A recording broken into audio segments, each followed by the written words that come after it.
Ya, Mas Wahyu, kita lanjutkan obrolan kita. Ini tadi menarik. Nah, tadi Mas Wahyu udah cerita bagaimana praktek di Kamboja, lalu kemudian di Filipina, lalu kemudian bagaimana operasionalisasinya. Nah, sekarang kita kembali ke tanah air ini. Kita kembali ke tanah air. Kalau saya mendengar cerita itu kan, itu persis Orde Baru ya, yang kita rasakan itu. Nah, Mas Wahyu ceritalah bagaimana kita di Orde Baru itu berjuang 32 tahun untuk menghentikan kekuasaan Soeharto. Dan kita ingat betul waktu itu ketika terjadi people power di Filipina, gitu ya, yang dipimpin oleh Kardinal Sin, itu kan gerakan di Indonesia itu seperti mendapatkan energi baru gitu. Dan itu menjadi inspirasi kita sampai gerakan 98 gitu ya. Nah, Mas Wahyu bisa ceritakan, tapi kan untuk membangun gerakan 32 tahun kan nggak gampang nih Mas. Dalam konteks kita hari ini, Mas Wahyu bisa cerita. Iya, saya ingat juga waktu itu saya tahun 90 waktu masih aktivis mahasiswa, saya juga belajar ke Filipina. Saya datang ke Manila, saya diajak teman-teman di sana ya. Yang juga masih aktif di dalam gerakan demokrasi di sana, bagaimana mereka menjatuhkan Marcos dengan gerakan people power dan bagaimana mengorganisir seperti itu di saat kita di Indonesia itu masih di bawah kuasa Soeharto ya. Nah, di dalam durasi waktu yang belum lama setelah Marcos jatuh itu kan di tanah air itu malah misalnya terjadi kasus penangkapan pada mahasiswa-mahasiswa dan pemuda di Yogyakarta hanya karena membaca buku, hanya karena diskusi. Gitu. Kemudian tahun setelah itu sampai kemudian kejatuhan Soeharto itu gerakan konflik agraria itu tinggi kan, misalnya kayak Kedung Ombo, kemudian di Jawa Barat ini Kaca Piring, Rancamaya, kemudian Nipah, Lampung, hampir semua konflik itu terbuka seperti itu. Kemudian juga pembunuhan Marsinah tahun 93 seperti itu.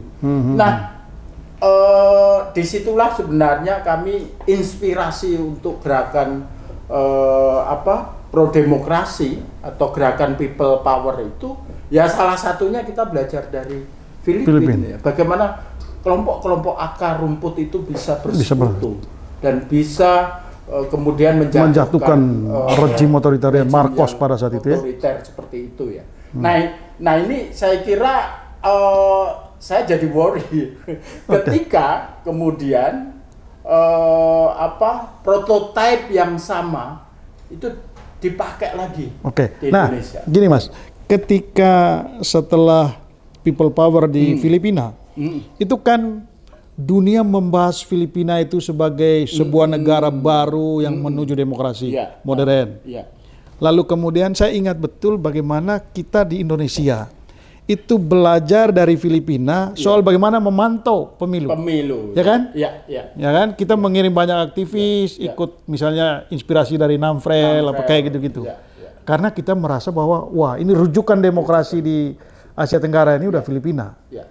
Tapi itu tidak lama berselang, itu sekarang ini justru anaknya Marcos kembali lagi. Yang tadi diceritakan itu mereka sudah menghapus hari people power itu. Artinya menghapus sejarah kelam ini gitu ya. Nah, ini gimana dengan Indonesia? Ini kita pemilu 2024. Ini tinggal menghitung hari loh Mas. Lalu kemudian sekarang di mana-mana kita mendengar diskusi keterlibatan Pak Jokowi sebagai presiden berkuasa. Ini sudah terlalu jauh karena anaknya ikut bertarung. Nah, ini gimana Mas membayangkan situasi itu belajar dari pengalaman di beberapa negara tadi? Saya kira ini jadi hal yang penting ya, karena misalnya kita kan tentu harus bicara tentang sejarah masa lalu. Betul. Sejarah Orde Baru dan yang lain-lain. Tapi ada ketua partai yang anaknya presiden, dia bilang masa Orde Baru saya masih kecil ya. Nggak tahu. Seperti itu. Ini Dan nggak mau tahu juga. Bahaya sekali. Sudah nggak tahu, nggak mau tahu juga. Jadi ini sebenarnya pertanda bahwa seharusnya anak-anak muda udah melupakan sejarah itu. Kita gembira saja, kita riang gembira saja. Ini yang bahaya gitu. Yang harus kita lakukan adalah terus-menerus mengingatkan bahwa kita masih punya luka sejarah yang itu harus disembuhkan. Nah, dalam konteks ini kita harus membaca visi misi dari ketiga kandidat yang akan bertarung di Pilpres ini ya. Ya. Di kandidat pertama dan kandidat ketiga itu jelas ya bahwa mereka punya agenda tentang penegakan HAM, yaitu penyelesaian pelanggaran HAM masa lalu. Artinya mereka tidak lupa sejarah. Sejarah kelam itu mungkin boleh dimaafkan tetapi tidak boleh dilupakan, dan pelakunya harus mendapatkan penghukuman yang setara. Tidak boleh ada impunitas. Ya. Itu saya kira secara langsung atau tidak langsung di dalam visi misi Cawapres 1 ataupun Capres Cawapres 3 itu ada itu ya. Bahkan kalau di Capres 3 di debat pertama kemarin itu ditegaskan secara verbal. Ya. Itu sama sekali nggak ada di dalam Capres 2 gitu. Capres 2 melihat HAM hanya disebutkan, HAM disetarakan dengan konstitusi, tetapi tidak ada hal-hal yang detail. Dan itu mengawang. Bahkan kita punya utang pelanggaran HAM masa lalu sama sekali nggak disebut. Itu artinya bahaya menurut saya kalau dia akan memegang kuasa, karena potensi yang terjadi atau apa yang terjadi di Filipina, di mana ada penghapusan hari People Power. Hari People Power itu, di sini mungkin akan kembali lagi menghapus hari buruh. Itu kan yang dilakukan Soeharto. Ya. Kemudian menghapus peringatan reformasi. Itu ya. Nah, Mas, kenapa kita merasa perlu untuk membahas secara serius soal dinasti politik di Indonesia berkaitan dengan pemilu 2024 ini? Ya, kalau banyak orang membandingkan kan di negara lain juga berlangsung. Ada George Bush Junior, ada sebelumnya George Bush senior kemudian ada Trudeau di Filipina. Tapi kan mereka bertarung secara fair. Mereka tidak menggunakan alat-alat kekuasaan untuk mewajarkan kehadiran mereka di dalam kontestasi politik. Yang terjadi di Indonesia kan enggak gitu. Konstitusi yang mereka pakai jalur-jalur yang dianggap demokratik, dianggap taat sebagai secara hukum, tapi dia menggunakan itu karena privilege dan karena itu ada di dalam kekuasaan.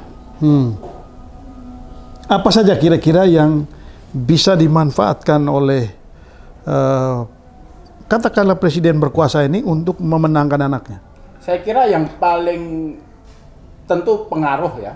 Pengaruh politik itu sangat kuat. Bagaimanapun juga dia adalah panglima tertinggi TNI. Itu. Bagaimana pengaruh politik itu dieksekusi di lapangan untuk mewujudkan pemenangan misalnya pasangan nomor 2? Dalam praktik di lapangannya seperti apa? Misalnya kontrol ya. Atas nama patroli, atas nama apalagi yang juga kuasa atas Babinsa atau atas yang lain. Artinya memanfaatkan aparat aparat negara seperti TNI, Polri, apalagi. Nah, yang penting juga menurut saya penyelenggara pemilu. Itu elemen-elemen koersifnya ya. Tapi elemen-elemen yang dianggap menjawab kebutuhan rakyat adalah, dan ini yang paling bahaya, bansos, bantuan sosial. Kita tahu kita kan udah memasuki pasca pandemi, sehingga seharusnya alokasi bansos itu juga sudah tidak sebesar pada masa pandemi. Tapi sekarang dicari-cari ada bansos. Dan ini nilainya cukup fantastis loh, Mas.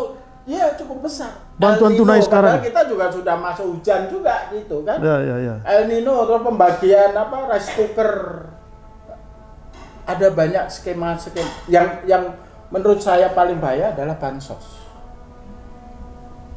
Dan itu diklaim bansos itu hanya dari dia, dan rakyat ditakut-takuti kalau saya kalau bukan saya lagi bansos itu terhenti. Padahal siapapun negaranya, karena negara kita itu sejak 2004 itu masuk sebagai rejim perlindungan sosial dengan adanya undang-undang SJSN, skema perlindungan sosial dan skema bantuan sosial itu harus terus ada siapapun pemimpin. Iya, sudah diatur di dalam undang-undang ya. Itu merupakan perintah undang-undang. Jadi nggak perlu pembajakan atas tafsir undang-undang ini juga bahaya.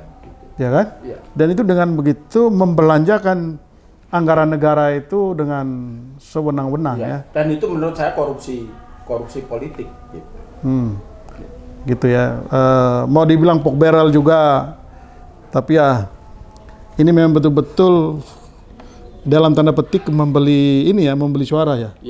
Oke. Nah, bagaimana dengan saya mencatat paslon nomor 1 dan paslon nomor 3 itu berkali-kali menekankan jangan sampai demokrasi kita terbungkam. Jangan sampai terulang, atau jangan sampai apa yang dialami oleh Butet itu terjadi, apa yang dialami oleh mahasiswa yang namanya Melki itu terjadi. Jangan sampai siapa lagi, bahkan Ibu Sinta juga didatangin segala macam. Itu sebetulnya tanda apa? Ya, menurut saya itu adalah kemerosotan kebebasan ruang sipil, dan itu sebenarnya tanda-tandanya sudah berlangsung lama. Dan ini bukan hanya tren Indonesia ya, tren negara-negara lain ada, tapi ini makin menguat ketika sekarang ada upaya untuk memenangkan pasangan tertentu yang dianggap itu representasi dari kekuasaan. Oke. Ini kan ada pertanyaan di situ gini, siapa kira-kira yang melakukan itu? Lalu kemudian apa tujuan melakukan hal seperti itu di era keterbukaan seperti sekarang ini dan di momentum pemilu? Kenapa mesti menggunakan aparat untuk dalam tanda petik mengintimidasi orang-orang yang vokal, orang-orang yang kritis gitu?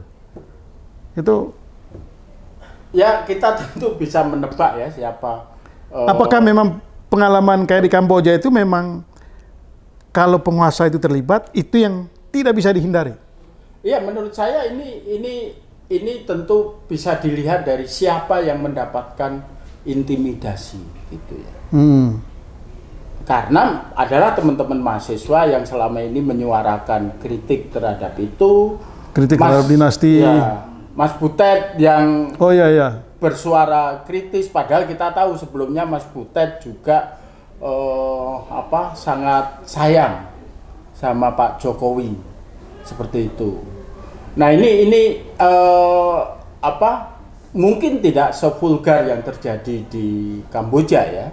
Semua tentu tetap mereka selalu mengatasnamakan ini dalam koridor hukum. Tapi kan ini pertama kali dalam sejarah pemilu pasca reformasi, Mas. Benar. Ya. Artinya kalau ini berhasil, bukan tidak mungkin pemilu berikutnya akan lebih parah dari sekarang dan bisa mencontohi Kamboja misalnya. Ya kan? Ya. Jadi ya ini yang kemudian kita terasa merosot sekali kualitas demokrasi dan penegakan hak asasi manusia di Indonesia ya, terutama pada masa-masa sekarang ini gitu. Semua tetap atas nama penegakan hukum, atas nama keamanan, atas nama pemilu yang tenang seperti itu. Padahal tujuannya kita udah tahu kira-kira ujungnya kemana ya. Oke, kita akan lanjutkan setelah satu ini.